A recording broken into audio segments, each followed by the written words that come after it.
এসছে বাংলাদেশ থেকে এসছে 1 কেজি 100, 1 কেজি সাইজ 1500 টাকা, আর 800, 900 আছে, এটি হলো 1200 টাকা, আর আছে আপনার 500, 600, 1000 টাকা। এই বাংলার মাছ ওই চাঁদপুরের মাছ ভালো কোয়ালিটি আসছে, বললাম সেগুলোকে ভালো মাছই আসছে। এটি ধরেন না মানে ফ্রিজের মাছ আর কি, ফ্রিজের মাছটা হলে 1 কেজি 100, 1 কেজি এগুলো 1400 টাকা, 1400। আর একটা ফ্রেশ মাল আছে মানে কাঁচাটা 1700, 1800 টাকা এমন দাম হবে। 1 কেজি 200, 300, 1 কেজি 100 এমন দাম, মানে 1800 থেকে 1700। আর ফ্রিজের মাছটা হলে দাম কম 1400 টাকা।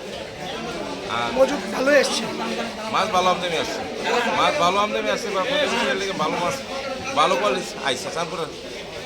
চাঁদপুরের মাছই আইসে, ভালো মাছ।